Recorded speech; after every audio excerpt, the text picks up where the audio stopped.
Жел сезім. Шағын ғана жайлы жина қалемімде жоқын дауыл тұрды. Иә, 26 жасымда кенеттен сіз жолықтыңыз. Жасыңызға да, тұрпатыңызға да, дәрежеңізге де қарамадым. Себебі сезімнің адамымын.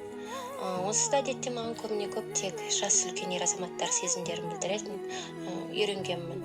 Бір жағынан мүмкін өзім қатарлы жігіттерді тәжірибесіз жас көремін.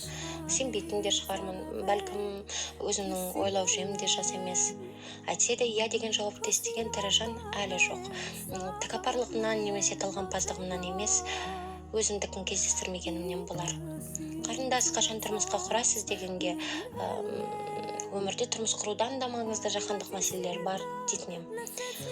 Балаңдық. Негізі ішімнен жаратушы әркімге ниетіне, жан-тән тазалығына қарай беретініне кіршіксіз сенетін едім. Өйткені ол көңілдегіні де, жүректегіні де біледі. Көреді емес пе? Десек те тағдырды жоққа шығара алмайсың.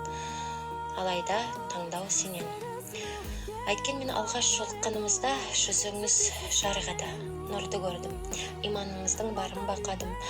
5 уақыт намаз оқитын болғандығыңыздан емес, ел білетін тұлға болғаныңыз үшін де емес, жанарыңыздан әлі де басылмаған жалын, күш, жігер, қайрат көрдім. Мендегі өткірлік сізде де бар болатын. Ашулансақ кесіп кететін едік. Тым қауіпті. Бір жыл бойы мені сол жалын еріксіз һәм аяусыз әр секунд сайын бейне бір әлгі жалмауыздай жалмап шарпады. Сәт сайын өрши түсті. Көзімді ашсам, сізді көремін. Жұмсам, тағы да сіз тұрасыз. Көз алдында да, миымда да, ойымда да сізсіз. Сезімге сиқырланғандаймын. Тосыннан тынысым тарылатынды шығарды. Кенет құлағыма тыныстап тұрғаныңыз келе бастады. Басында үркектерімде үркіп кеттім. Өйткені өзім ғана жалғыз тұр едім.